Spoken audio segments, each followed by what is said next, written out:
What's up, y'all? Welcome back to another episode of Twisted 20s.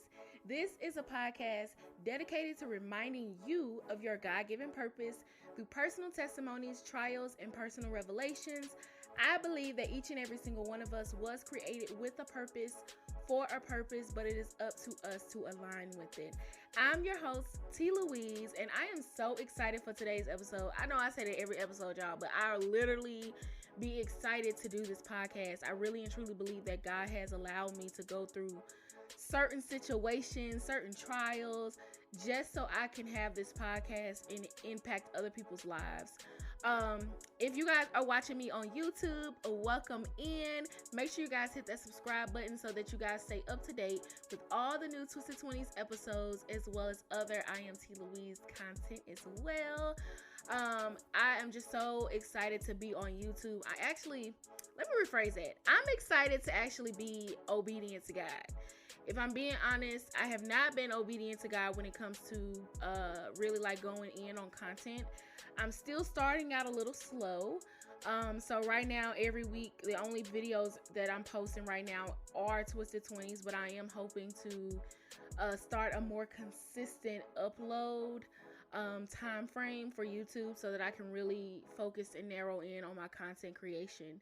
So with that being said, y'all, if you guys are tuning in to Twisted 20s and you guys would love to join me as a co-host, I would love to have you. And you can send me a 1 to 2 minute video at submissions@twisted20s.org. I would love to hear from you. And even if you don't want to be a co-host, I would still love to hear from you as well. And you can email me at the same email. Y'all, today's episode, I feel like it's something that we have all come to a point. And if you have not come to this point yet, I can promise you there will be a point in time in your life where you are staring yourself in the mirror and you are like, who am I? Or if you're like me, I came to a point where I was staring myself in the mirror and I had no clue who I was, from grief and depression and all these things that I didn't even realize who I was anymore. And so today's episode is entitled Facing the Woman in the Mirror. And I think it's so important that we come to a point in a place in our life where we truly have to face who we are. Not just who we are, but who we've become. And then allow God to really shape and mold us into who He's called us to be. So with that being said, y'all, we about to go ahead and get into today's podcast episode.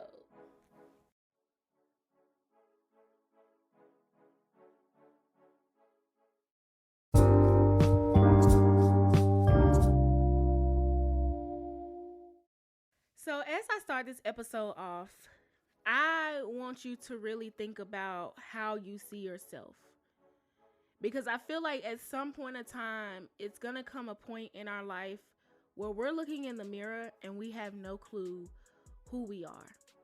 We have no clue who we are due to a lot of different things. I know for me, when I came to this point at the end of last year, I came to a point where I felt like I didn't even know who I had become due to a lot of things: depression, grief, trauma, trying to figure out who I was in a relationship.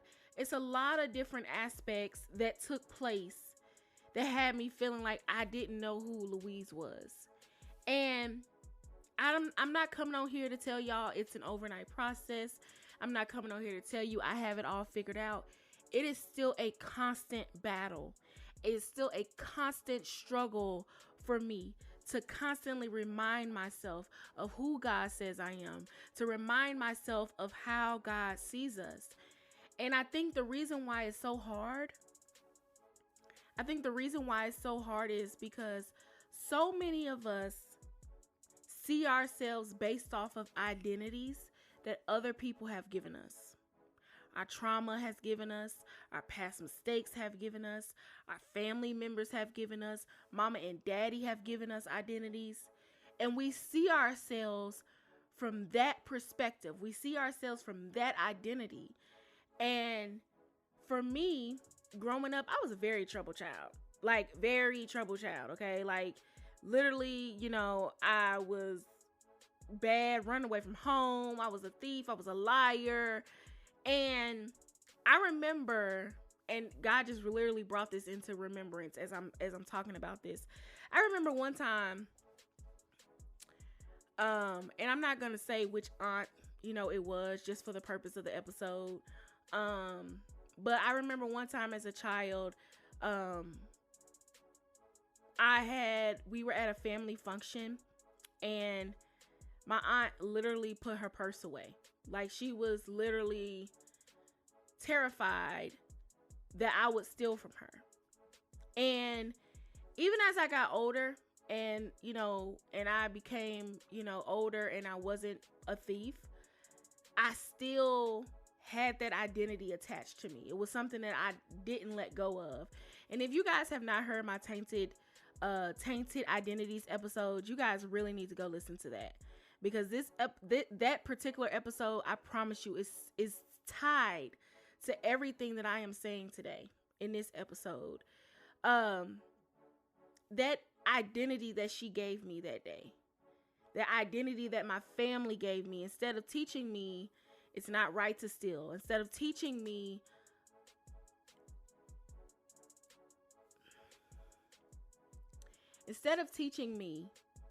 they gave me an identity that stayed with me for years.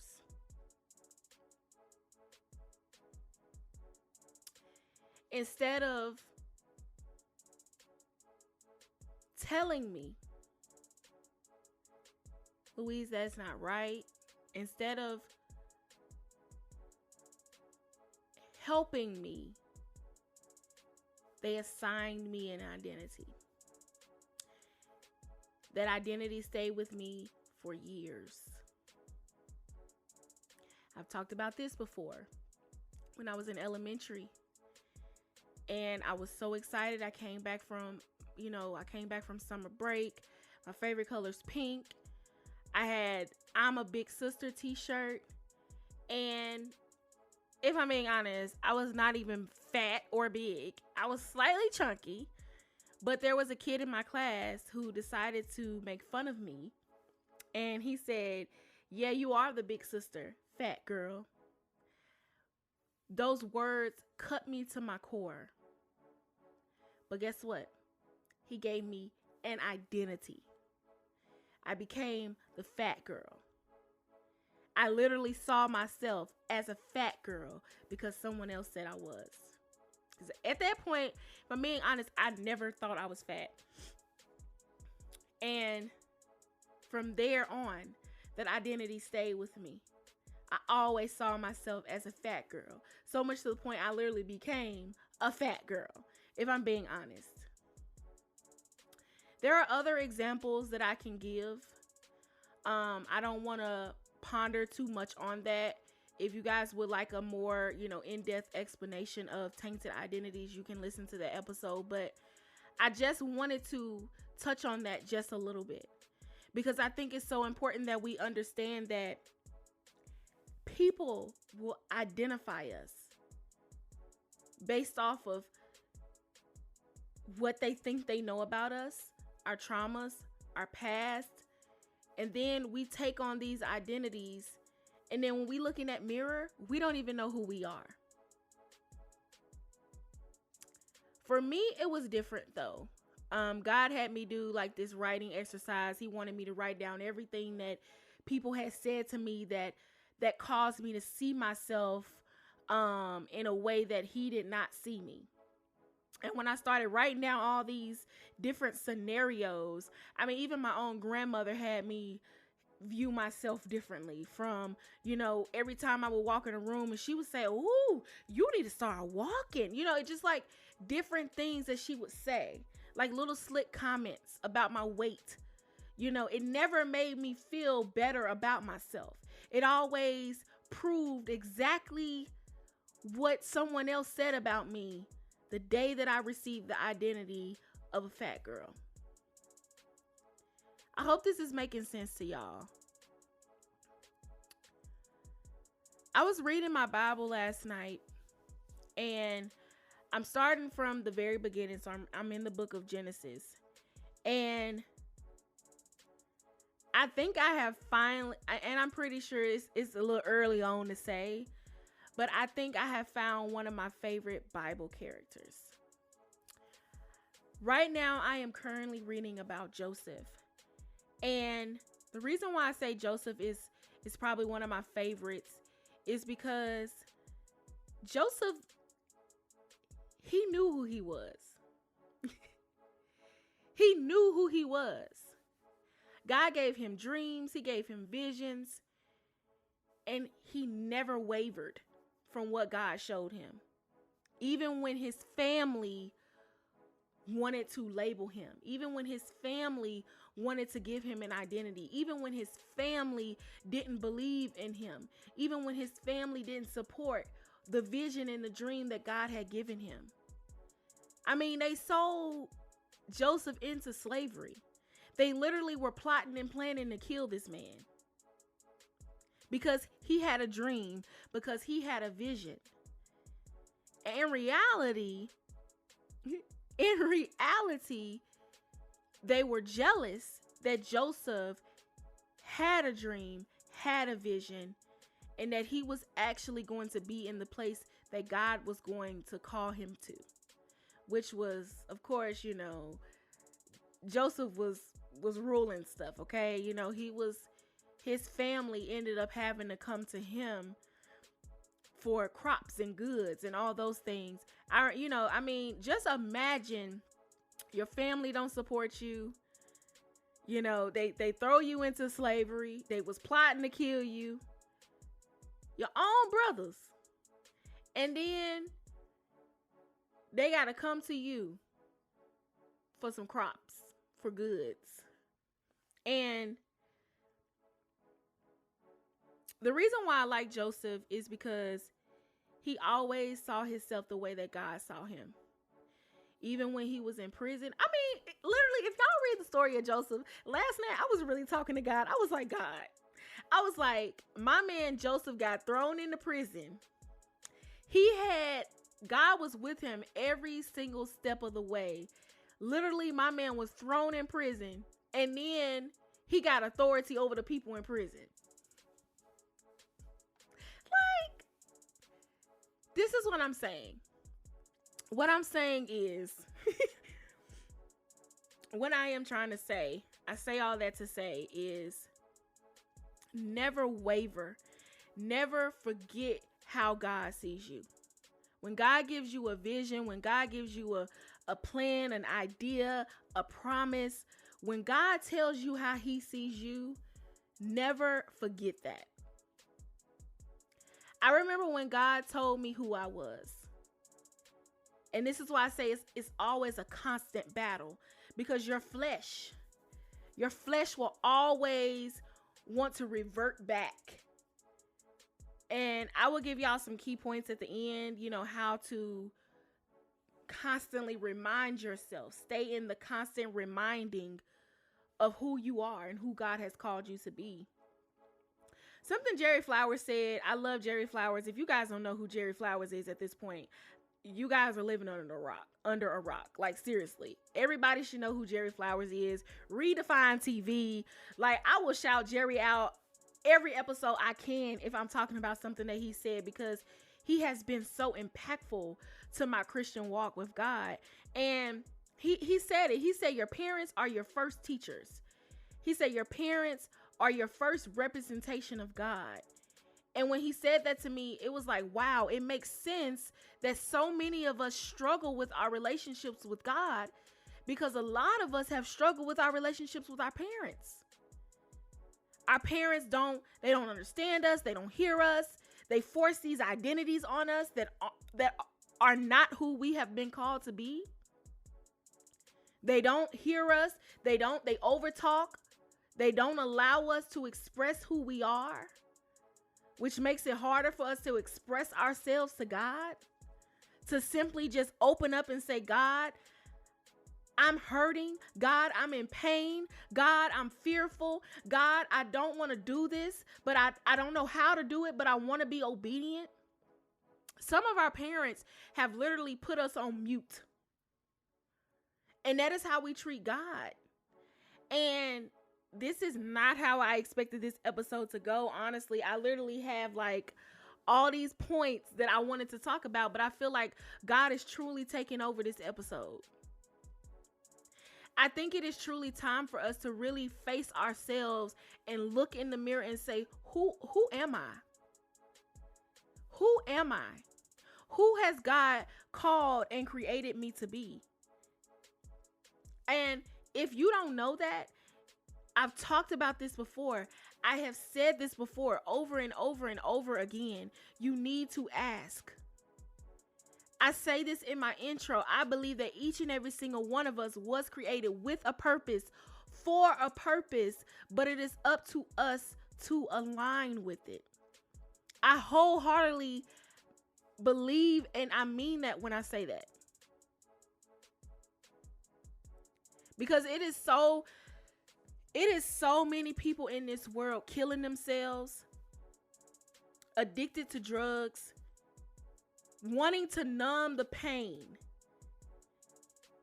And in reality, what you are trying to numb is the fact that you don't know who you are and you don't know what your purpose is. You feel like you are waking up each and every single day just here, just existing. And I know because I was at that point. I used to get high every single day, y'all. Like, I'm talking about, like, I could smoke an ounce a day. And if I'm smoking with somebody, if I'm smoking with somebody else, if I'm going to say this, if I was smoking with my brother, I could probably smoke 2, 3, 4 ounces a day. Because I was depressed. I was miserable. I did not know who I was. I struggled with who I was. Every time I looked in that mirror, I saw grief. I saw trauma. I saw depression. I saw a thief. I saw a liar. I saw someone who was ashamed of her past. And I wanted to feel numb. I wanted to literally feel void. I wanted to feel nothing. But at some point, I had to ask God, who am I? Who am I? And so many people are walking around on this earth. And this earth is not going to be here forever. People think they got forever. Oh, I'll do it tomorrow. I'll do it next week. I'm going to start next month. Start today. Because tomorrow may not be promised. There is literally someone right now preparing to bury their loved one. And by God's grace and God's mercy, you still have air in your lungs. And like I said, this is not the episode that I honestly intended it to be, but I always pray over every single episode before I start. And right now, I really feel God's presence in this room as I'm recording this episode.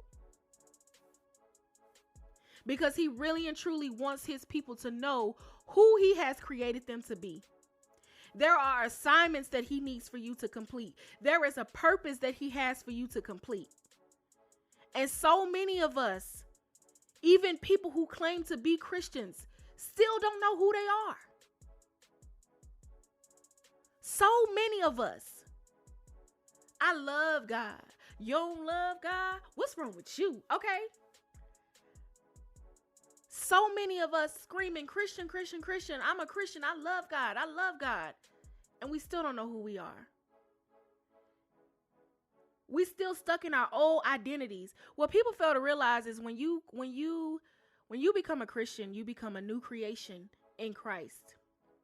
This is something else that I read in my Bible last night. Y'all really need to get. It's called the Jesus Bible. It's on Amazon. I got mine in pink, of course, because it's my favorite color. And I love the Bible because it has like little inserts that you can read about the chapter that you just read or about the book that you just read. But it was something in there that really stood out to me.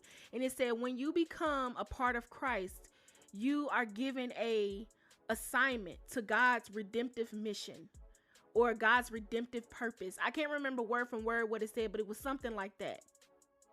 When you become a new creation under Christ, you become a part of God's redemptive mission for the world. Twisted 20s, a part of God's redemption mission.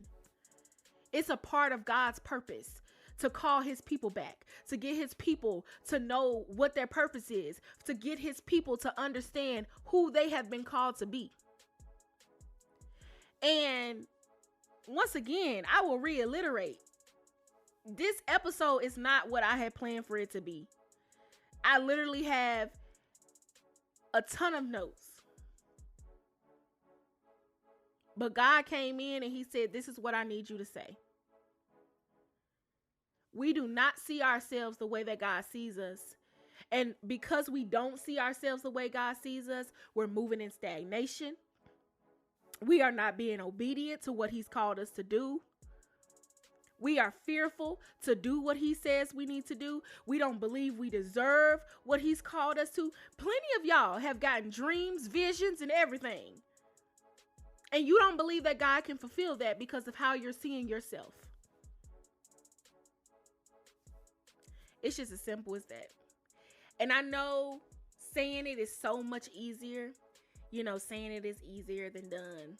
Or whatever that saying is at this point. I don't even remember at this point. How do you see yourself? How do you see yourself? God sees you as his child. God sees you as someone with a purpose.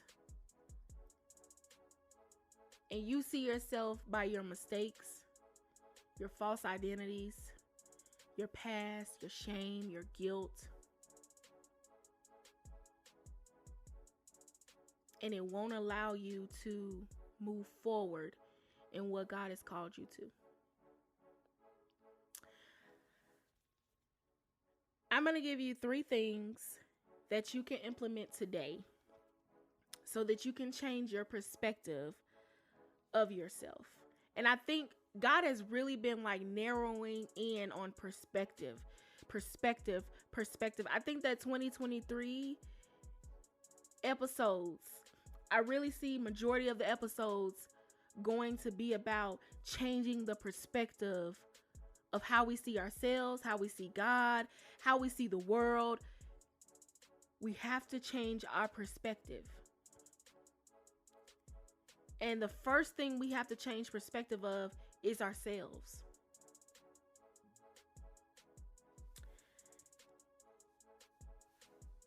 Three things you can implement today.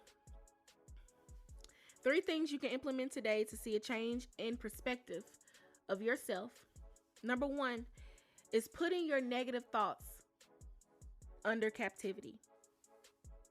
Anything that go against what God say about you, you need to put it under captivity. Okay? For me, when the enemy, like, I'm gonna give you a real example. I got some clothes in my closet that I know I can't fit right now. Okay? I'm saving them though. Okay? I'm gonna be able to fit them. Okay? But when I done lost, let's just say right now, I've probably lost 10 pounds. Okay? I'm like, ooh, I might be able to fit what I got in my closet. And I go and try it on and I can't fit it. And I hear in my head, fatty. You know what I say? You know what? God said that I am capable of losing weight. God said that I am healthy. I am willing and I am able to continue losing weight. I am capable, I am able, and I am willing to continue eating healthy. These are things that I have to constantly tell myself, because if not, I would literally drown myself in eating snacks, eating unhealthy, eating things I shouldn't be eating, because at some point I feel depressed because now I'm beating myself up about being fat, when in reality, I just lost 10 pounds. A lot of y'all don't celebrate your small wins.